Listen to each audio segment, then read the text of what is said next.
itu tadi yang disampaikan untuk bertutur kata lemah lembut, kaulan laina itu eh, sebenarnya ini ya Pak Ustadz ya bukan hanya sebagai dalam berdakwah, tetapi dalam berkomunikasi keseharian gitu ya Pak Ustadz ya. Iya, konteksnya dalam berdakwah karena sedang punya kepentingan mengajak dia kepada kebenaran, kan gitu. Jadi kita karena merasa kita adalah sosok yang sedang mengajak, maka kita harus melakukan hal seperti itu. Beda dengan ketika kita berhadapan dengan Firaun atau dengan siapapun bukan Firaun dalam konteks kita bersama-sama, itu ya istilahnya ya bisa saja kata-kata lembut juga, itu juga mungkin kata-kata yang lain. Tapi khususnya dalam berdakwah lebih ditekankan gitu, lebih ditekankan kita untuk mengucapkan kata-kata yang penuh kelembutan terhadap objek dakwah.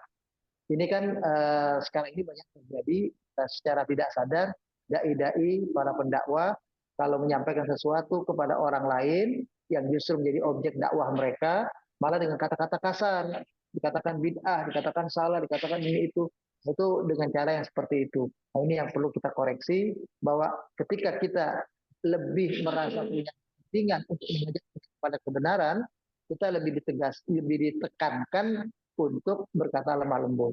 Kalau dalam posisi yang sama, kita punya kepentingan, dia juga punya kepentingan, itu boleh saja perkataan biasa atau perkataan yang lemah lembut juga boleh saja. Tapi dalam hal ini lebih ditekankan. Maksudnya begitu, Pak Azwar. Jadi jangan sampai orang yang berdakwah malah berkatanya kayak kata-kata yang kayak dia dengan teman. Dia harus posisikan dia sedang berhadapan dengan orang yang perlu disadarkan, yang perlu diingatkan. Karena orang ini sedang salah jalan. Kayak kita melihat ada orang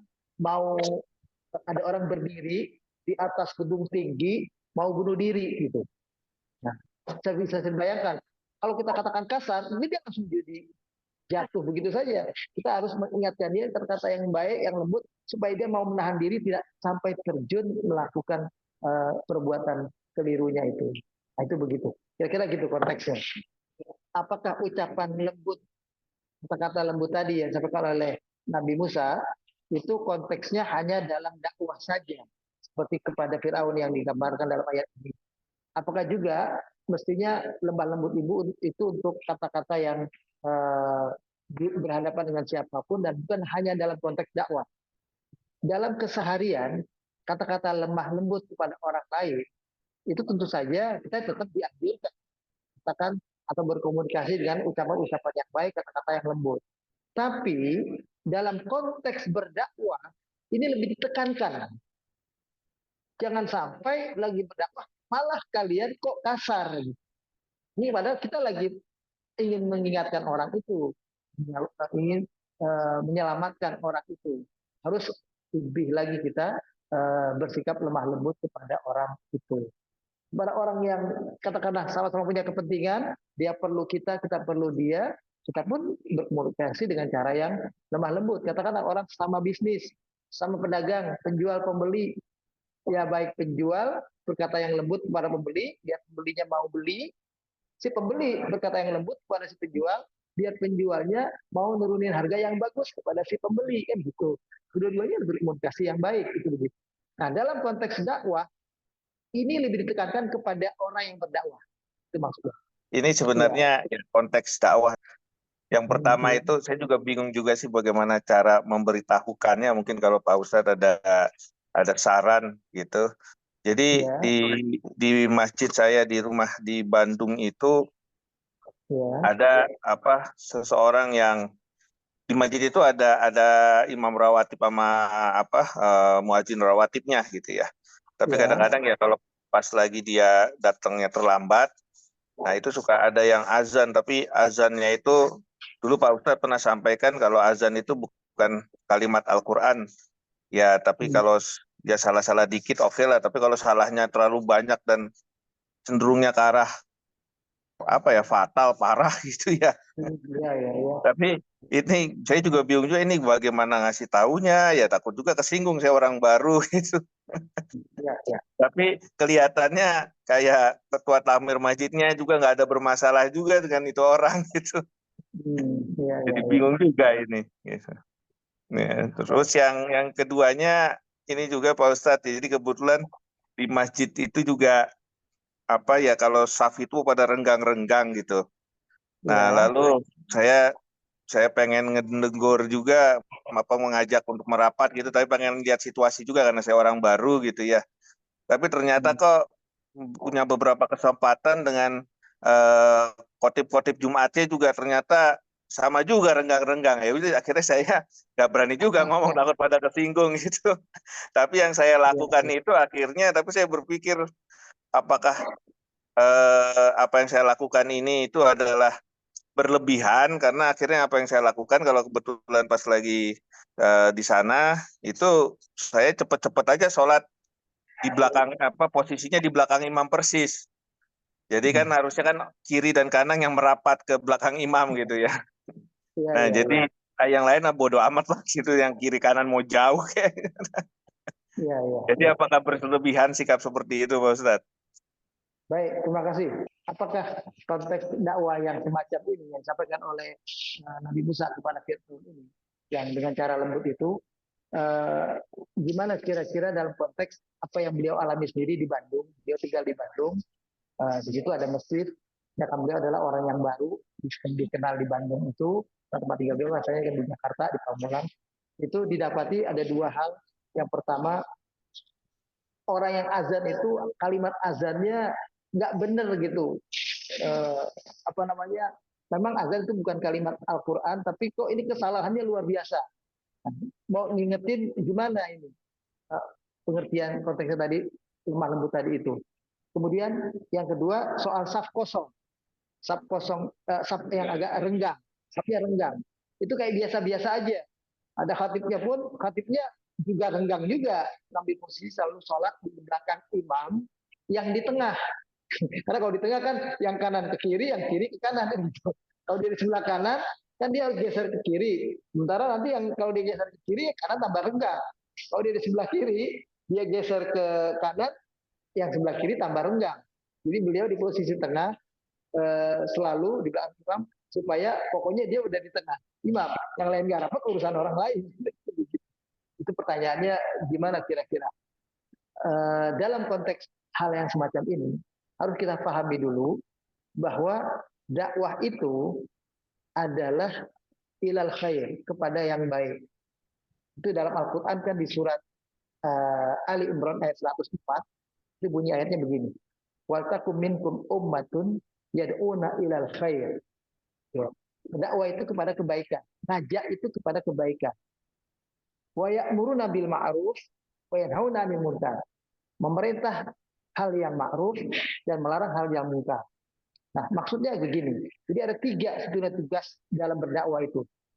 Ketika bentuknya betul-betul dakwah yang mengajak, yang dihadapi adalah orang yang tidak tahu, itu yang kita harus menyampaikannya dengan cara yang lembut, cara yang penuh dengan sopan santun, karena orang itu adalah orang-orang yang jahil, yang betul-betul tidak tahu.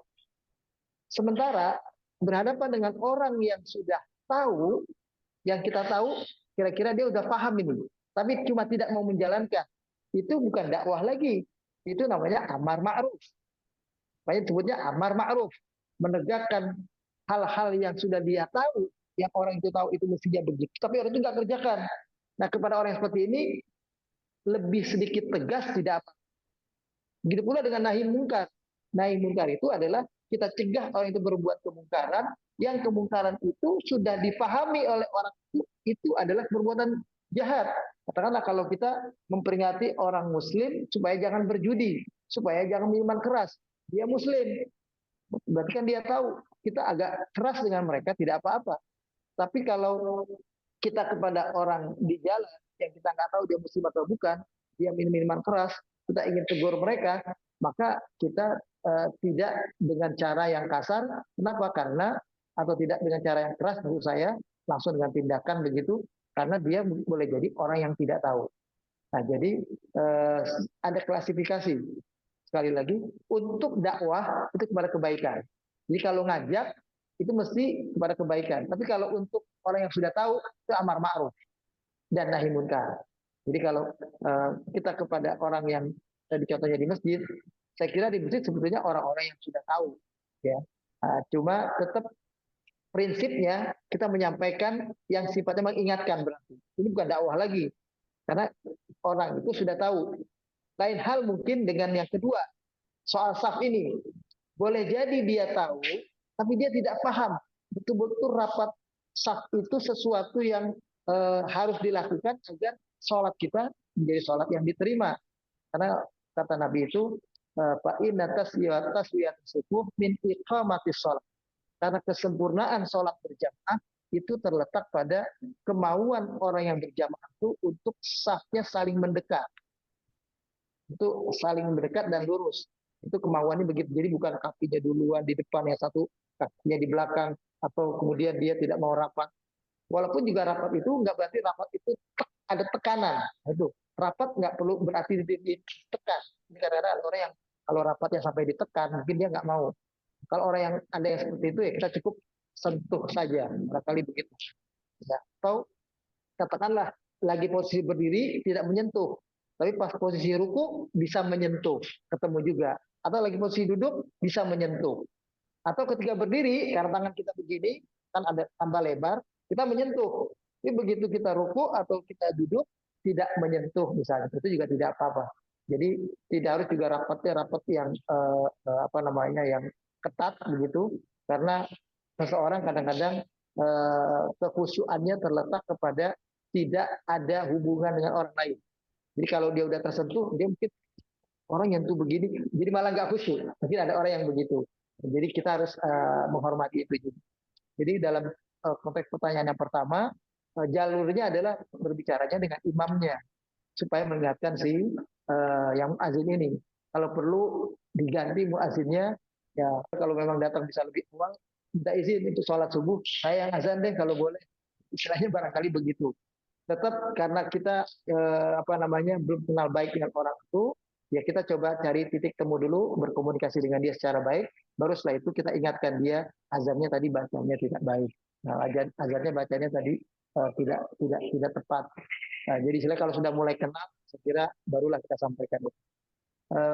Adapun dengan sholat berjamaah juga, apakah berlebihan? Saya kira kalau ini jalan tengah itu ya itu nggak berlebihan, boleh saja sejauh ada orang di tengah kita tidak geser dia gitu. Sejauh kita yang memang hadir duluan, ambil posisi di tengah. Tapi kalau kita sudah di pinggir, kita geser-geser orang, orang tambah ke kiri, orang tambah ke kanan, biar kita di tengah. Nah, saya kira kita harus ya tetap apa namanya menjaga apa ya istilahnya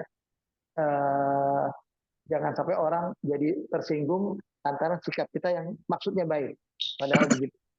Jadi, nah sekali lagi, nilai dakwah itu artinya sebetulnya adalah kita berusaha apa yang kita lakukan ini sampai kepada orang itu dalam koridor seperti kita yang saya contohkan tadi, orang itu salah mau jatuh. Kita sebetulnya kan ngingetin dia supaya tidak jatuh. Tapi ada orang yang udah mau jatuh, nggak menyadari dia mau jatuh. Atau dia menganggap, nggak apa-apa saya jatuh, emang kenapa sih ngurusin orang aja. Ada orang yang sudah begitu. Nah, kalau ada orang yang sudah sikapnya kayak begitu, kita boleh amar ma'ruf itu. Karena dia udah tahu jatuh itu berbahaya, tapi dia kerjakan juga. Itu amar ma'ruf.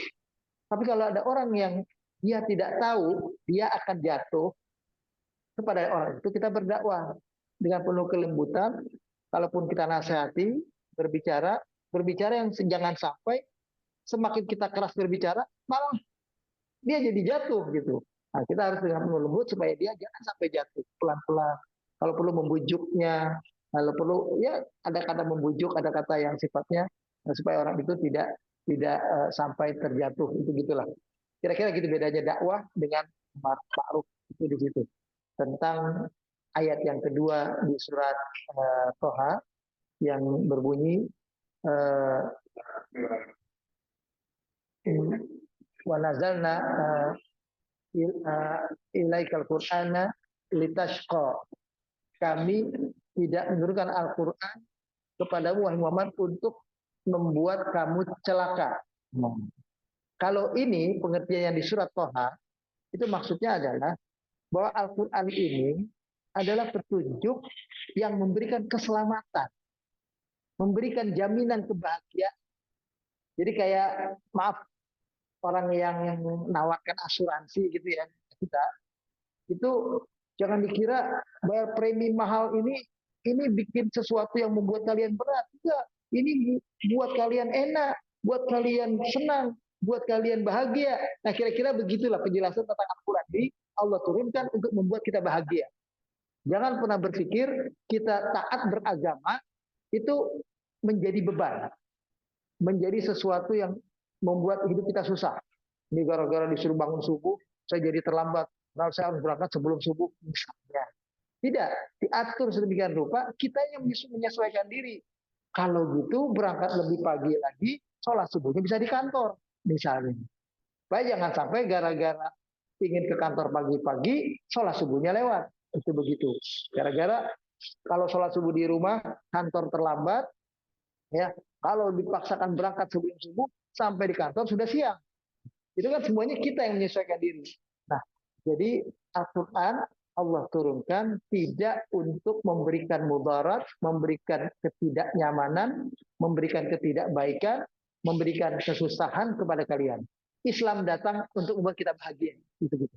Kalau ada orang berislam, hidupnya susah, menderita terus, ada yang salah dalam caranya beragama. Sholatnya mungkin perlu diperbaiki dan segala macam. Sedangkan di ayat Al-A'raf, kalimat kitabun unzila ilaika fala yakun fi sadrika harajun minhu. Nah, itu maksudnya adalah sebuah kitab diturunkan kepada engkau wahai Muhammad agar di dadamu tidak ada rasa sempit. Ini konteksnya adalah waktu itu Nabi Muhammad lagi berdakwah kepada orang-orang Quraisy supaya masuk Islam. Apa yang dirasakan oleh Nabi mungkin karena dia dapat beban menegakkan Al-Quran ini kepada umat di zaman itu direspon dengan penolakan berat. Semuanya nggak mau, saya menolak. Nah, ini mungkin membuat Nabi, gua ngajak kebenaran kok malah orang nggak terima, kok orang marahin saya melulu, malah orang ejek saya, orang celak saya, orang katain saya orang gila, orang katain saya tukang sihir dan segala macam. Jadi dua-duanya itu maknanya sama, tapi beda konteks. Konteks di surat Al-A'raf lebih kepada menenangkan hati Nabi agar jangan merasa sedih, merasa susah dalam menyampaikan dakwah ini. Dakwah kebenaran ini tidak bertujuan susah. Kalau ada orang berdakwah tapi hatinya nggak lapang, itu juga ada yang salah. Mungkin salahnya adalah dia kurang berhubungan dengan Allah secara baik. Mungkin dia kurang tahajudnya, mungkin dia kurang sholat malamnya, mungkin dia kurang sedekahnya, mungkin dia kurang lemah lembutnya dalam berdakwah. Ya. Kayak tadi kata-katanya mungkin dia terlalu kasar sehingga orang mudah menolak, mudah a priori. Itu dia perlu introspeksi. Nah, karena tujuan Al-Quran untuk disampaikan kepada orang lain itu untuk diterima, dan kita yang menyampaikan dakwah itu pasti akan merasa lebih lengang, lebih lapang dada kita, karena alhamdulillah beban satu keluar. Karena saya udah ngomong sama dia, kurang lebihnya. Kayak kita dapat tugas menyampaikan sesuatu kepada orang. Kalau kita belum sampaikan, kita mungkin ada rasa ganjel-ganjel. Begitu udah disampaikan, saya udah sampaikan kepada dia, sampaikan kepada si B, sampaikan kepada si C, udah sampaikan kepada mereka. Itu kita malah lebih plong. Pokoknya udah menyampaikan. Orang itu nggak mau terima, urusan orang itu dengan Tuhan. Tapi kadang ke bawah perasaan kita. Udah saya ajak, nggak mau juga dia. Malah dia ngata-ngatain saya, dia ngejek saya. Kita ke bawah perasaan, kok gara-gara dakwah saya jadi dimusuhin, gara-gara dakwah saya jadi dicaci maki. Nah, itu terbawa. Padahal mestinya jangan sampai begitu. Tugas kita hanya menyampaikan. Sudah disampaikan, sudah serahkan kepada Allah. Toh bukan kita yang disuruh membuat orang itu jadi muslim. Bukan kita yang juga membuat orang itu jadi mau sholat. Tadi nggak sholat, jadi mau sholat. Bukan. Kita cuma disuruh menyampaikan, orang itu ikut mau sholat atau tidak, orang itu mau jadi muslim atau tidak dalam konteks Nabi itu begitu. Mau masuk Islam atau tidak itu urusan dia dengan Allah. Bahwa tujuan Al-Quran diturunkan tidak membuat kita susah.